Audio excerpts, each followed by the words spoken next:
Hello everyone. Many times you must have wondered why the same water bottle is costing 10 rupees in one place, 20 rupees in another place, 40 rupees in some other place, and 80 rupees in a very different place.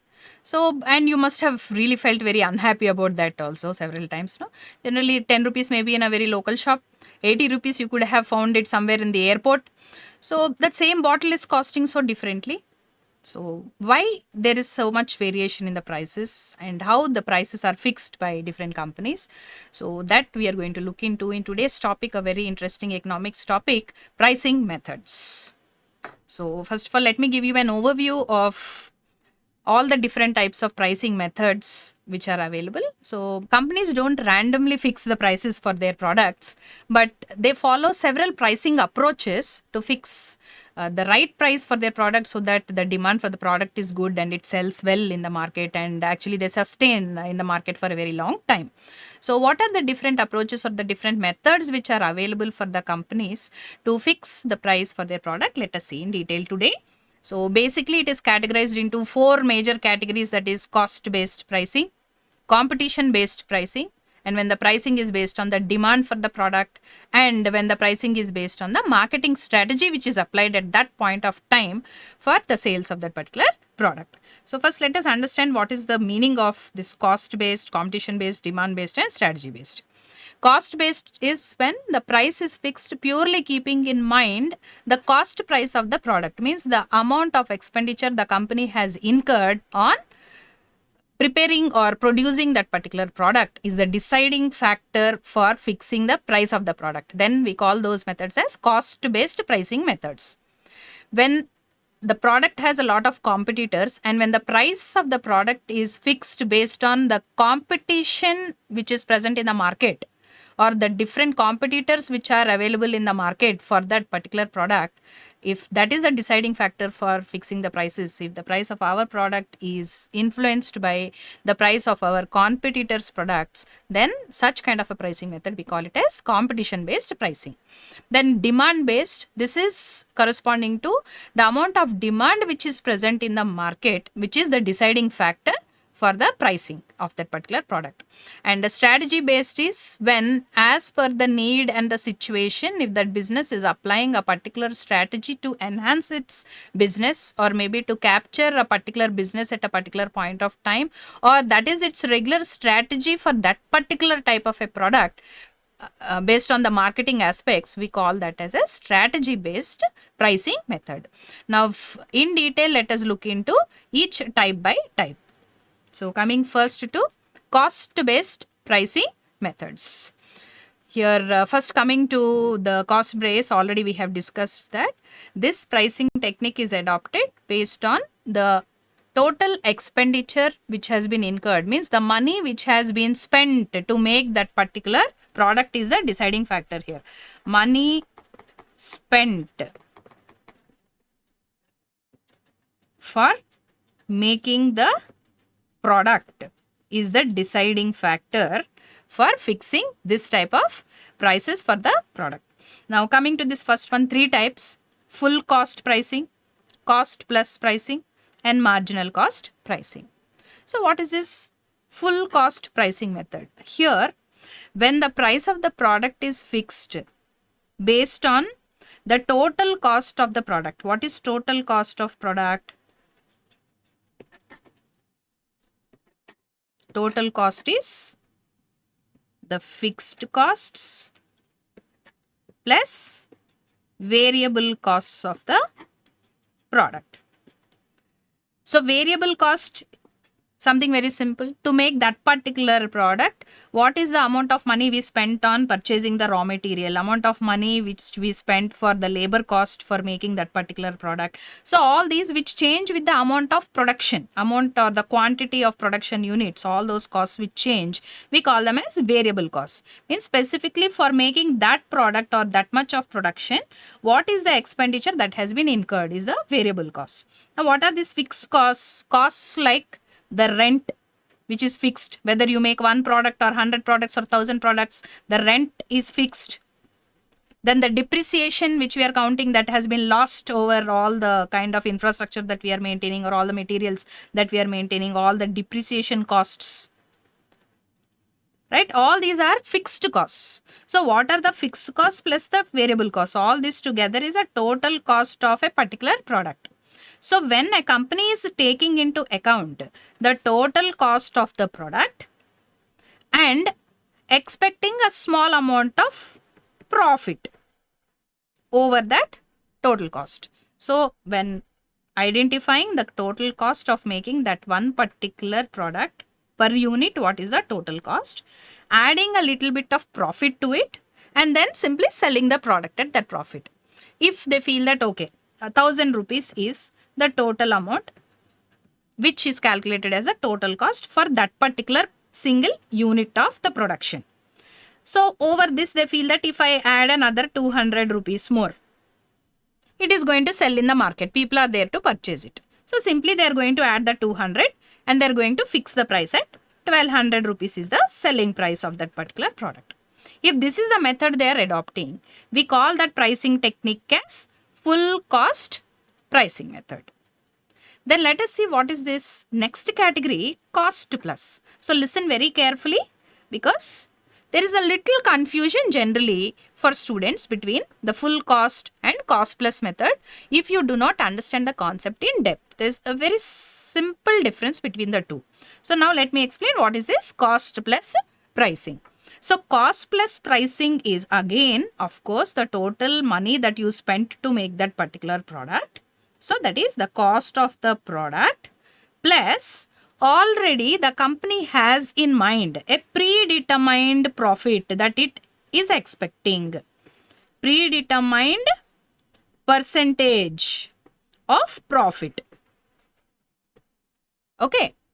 Both these together are fixed as the cost of that particular product. When we are talking about cost plus pricing, it is the cost of that particular product plus the predetermined percentage of profit. For example, the same product is costing 1,000 rupees. Okay, the cost of the product is 1,000 rupees. The company has a policy that they want for every product a minimum of 30% profit. So 1,000 rupees is their spend, their expenditure.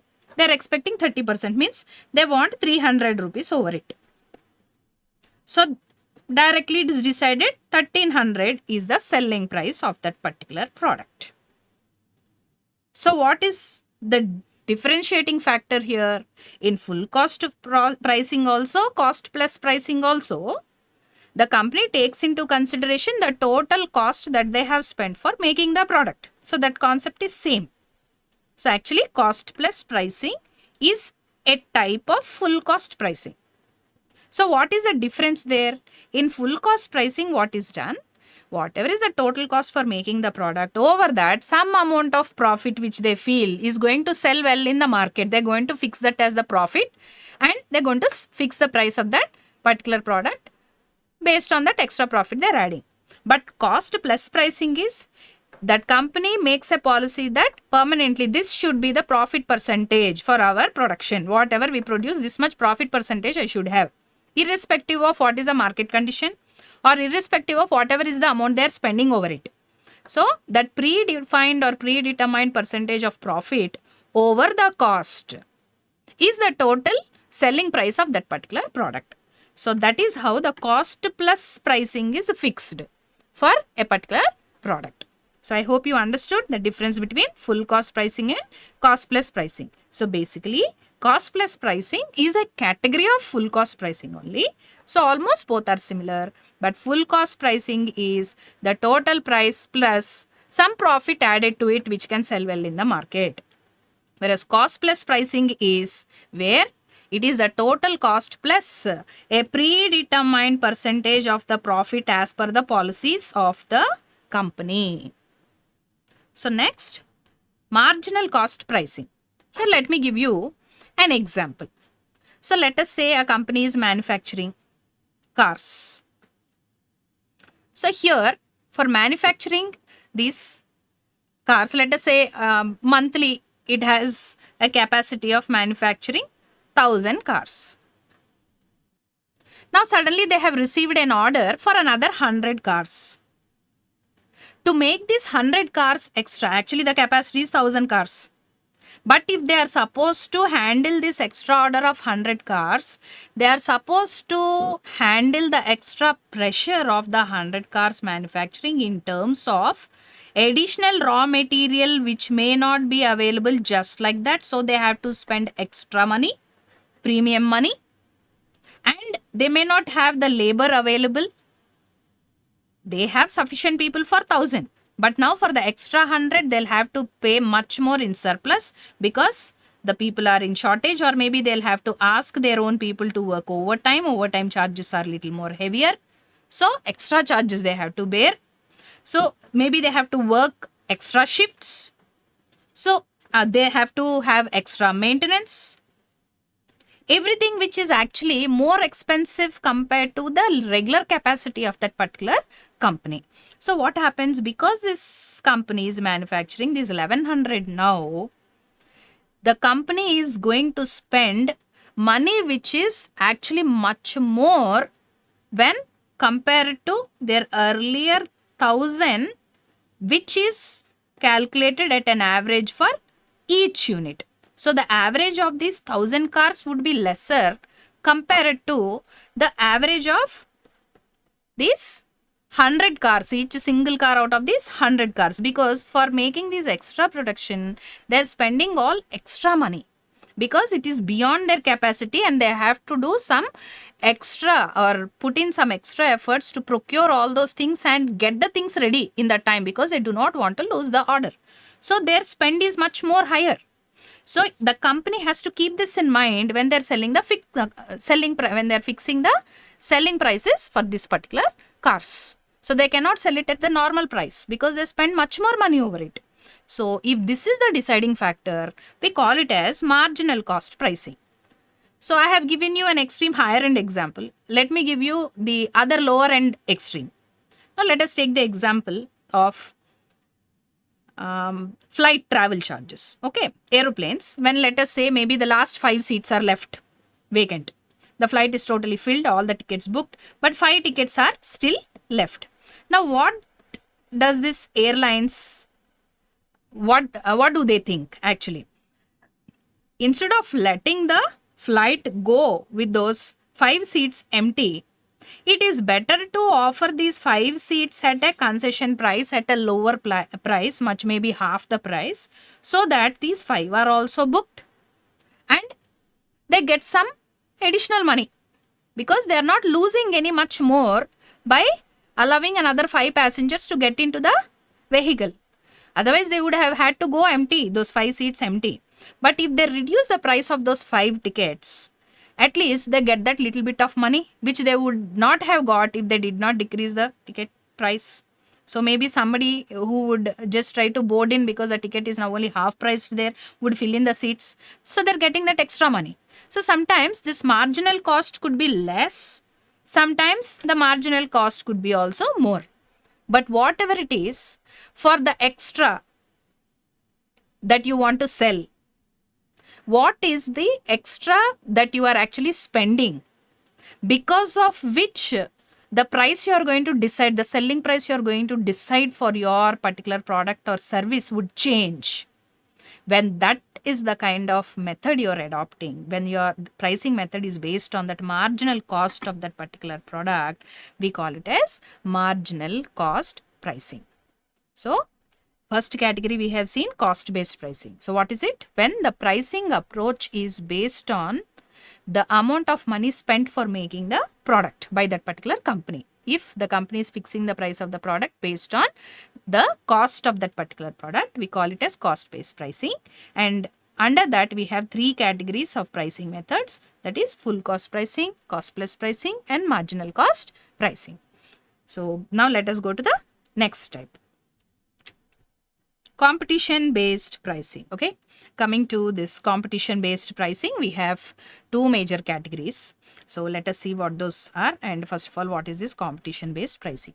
When in the market for that type of product which we want to sell in the product, or that service which we are trying to offer in the market, if there are a lot of competitors, lot of people who are serving in that field or who are manufacturing a product similar to us, then there's heavy competition for our product. So we have to be very cautious about what is the price at which our competitor is selling the product. So accordingly, we have to fix the product price, our product price. So we just can't fix any price and expect our product to sell in the market. So in that case, we have to base our pricing strategy or our pricing method on the competitor's pricing. So in that, we have two different major types of pricing methods. First one, sealed bid pricing and going rate pricing.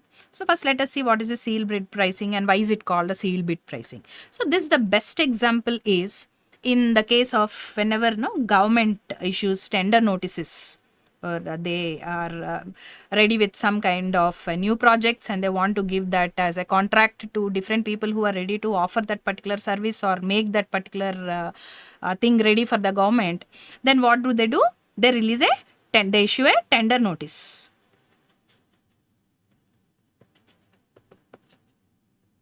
So then what happens? All the people who can cater to these needs of what the government is expecting, or maybe whoever is expecting, all those people who feel that yes, I can do that, I can offer that product or offer that service, they are all going to send in their quotations. So what are these called? Quotations. Quotation means what? What is the amount at which you can finish that work for that government, or maybe you can finish that work for somebody who has issued that tender notice. So what does this quotation contain? It's going to contain the price which you are fixing for your service that you can offer it, or the price you are fixing for your product that you can deliver it.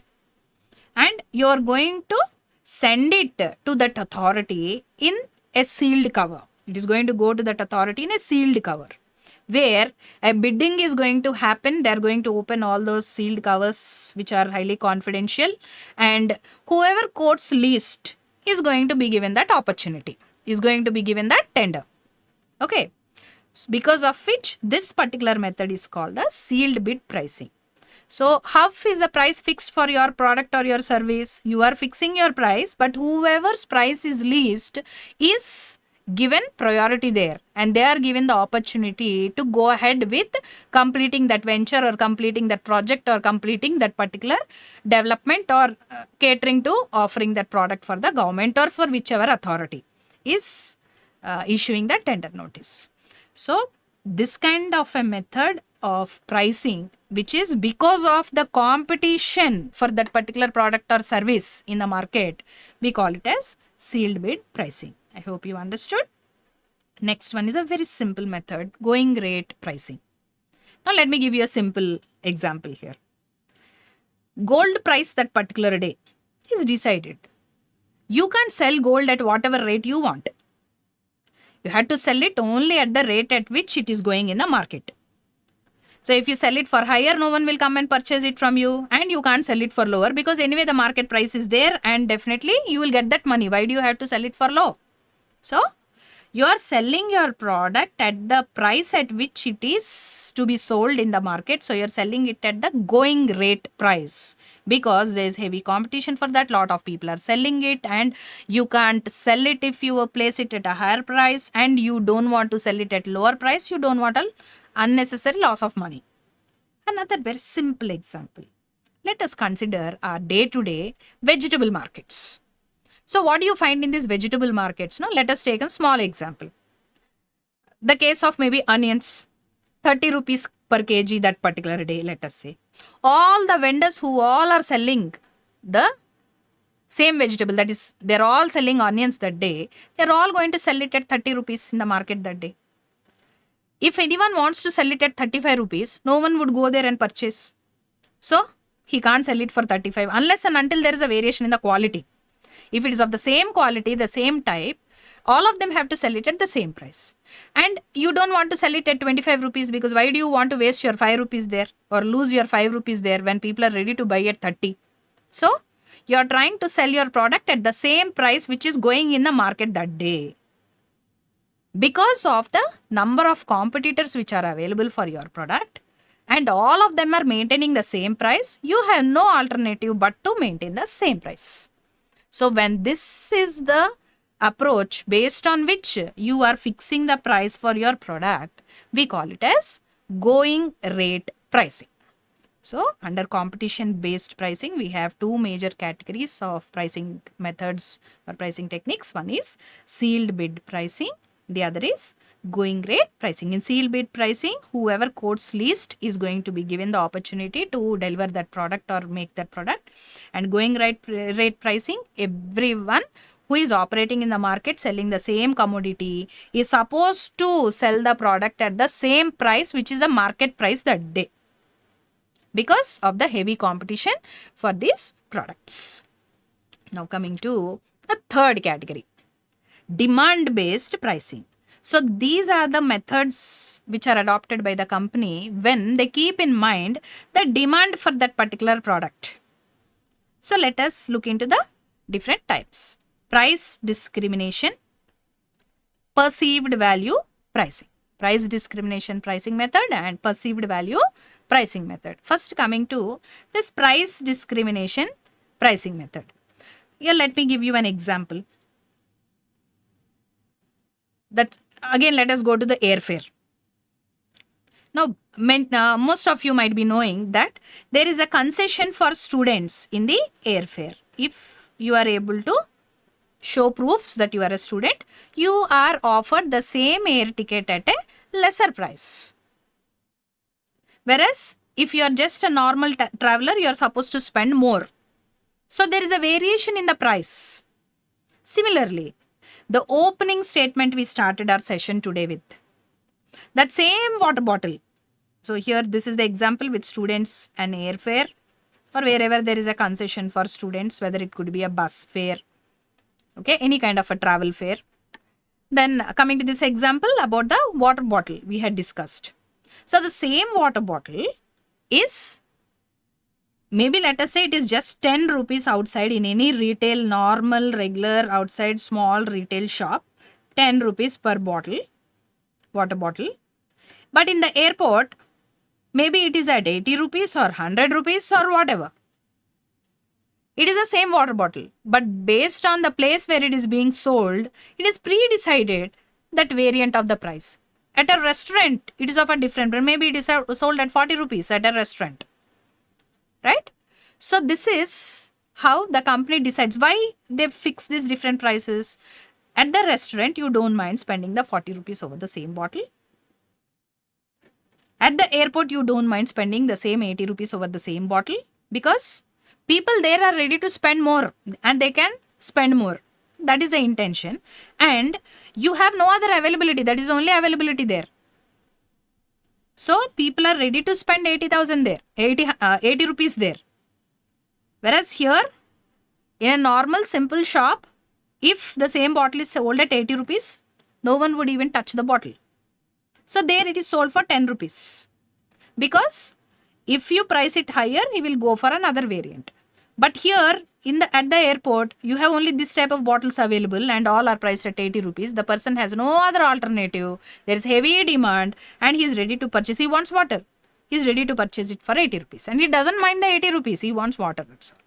So, this is how price discrimination is the method which is adopted because of the demand for that particular product in that particular place, and the people are ready to pay that much money. As in one of our previous sessions, we have discussed demand for a particular product is based on 3 elements. 1 need should be there, 1 willingness should be there, and 1 ability should be there. So need for the product, willingness to pay that much money.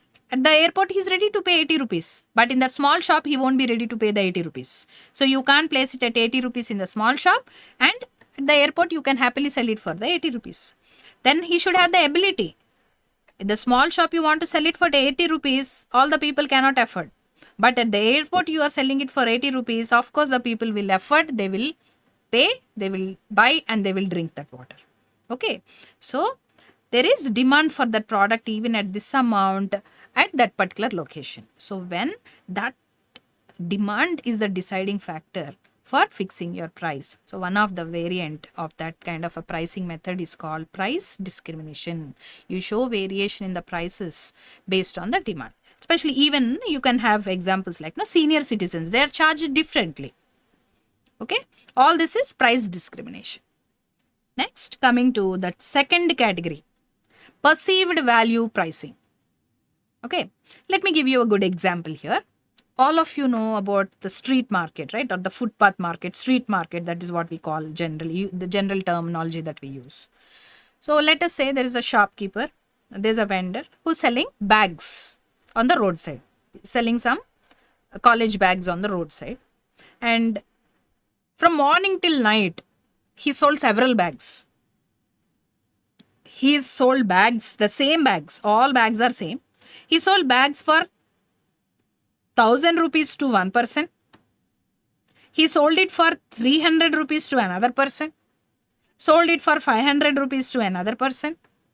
So from morning till night, if you sit and observe him, you would find that that same bag he's selling to different people at different prices. Maybe actually that bag costs him only 200 rupees to make it. So this is the cost price. These three are the selling prices which he has sold at. Everywhere he made a profit. 300 he was ready to because he still had a profit. 1,000 he was so happily jumping to sell that. 500 also he was really very happy to sell it. But then how did he make this happen? This 1,000 rupees he was able to sell because the customer who purchased that bag felt the bag is worth of 1,000 rupees. He was willing to pay 1,000 rupees for that. He had the need, he had the ability to pay, and he felt it is worth it 1,000 rupees. So he paid the 1,000 rupees. Whereas another person who bought it at 300 rupees, what he felt, he wanted it, he had the need. He had the money. But then he felt it is not worth more than 300. If the shopkeeper, the vendor is ready to give it for 300 rupees, he is ready to buy. Otherwise, he feels you keep the bag yourself. And what happened? The vendor felt, okay, I am getting a profit, minimal profit at least. Okay, I got it for 200. I am getting 100 profit over it. Okay, let me sell. So he sold it. So this person who bought it at 300 rupees, he's feeling the worth of the product as only 300. He's not ready to spend one extra rupee also over it. And the person who purchased at 500 is feeling the worth of the bag is 500. So he was ready to spend that 500. He was willing to pay 500. So how is this product selling at these different prices? Because the consumer is perceiving the value of that particular commodity as whatever he is buying at. So one person perceived the bag as 1,000 rupees value. Another one is perceiving it as 300 rupees. Perceiving means your understanding of it, your visualization of it, or what you feel about it. So another person is perceiving it as 500 rupees worth. So the price of the product is based on the value which the customer is perceiving about that product. So this is when you call that pricing method as perceived value pricing method. Okay. So in this particular video, we have discussed few of the pricing methods, that is cost based pricing methods, competition based pricing methods, and demand based pricing methods. So in the next video, that is part 2 of this pricing methods video, we shall discuss all these strategy based pricing methods together. So all these 4 categories of pricing methods put together are are a very important topic in economics, and basically this is generally, as a student point of view, it's generally asked as an essay answer sometimes, and when you explain elaborately with all the explanation as well as a proper example for each of the types, it's a very scoring topic, a very easy and interesting topic. Okay, and especially coming to the business's point of view, this is the base based on which companies generally fix the prices for their particular products, based on what is the deciding factor, whether is it cost the deciding factor, the competition the deciding factor, the demand for the product is the deciding factor for running their business in a sustained manner with high demand for their product, because they have to exist in the market permanently. Businesses generally think of the long run, and strategy based pricing techniques will be discussed in the next session. Thank you. Like, share, comment, and subscribe VNR Digital Learning Resource YouTube channel.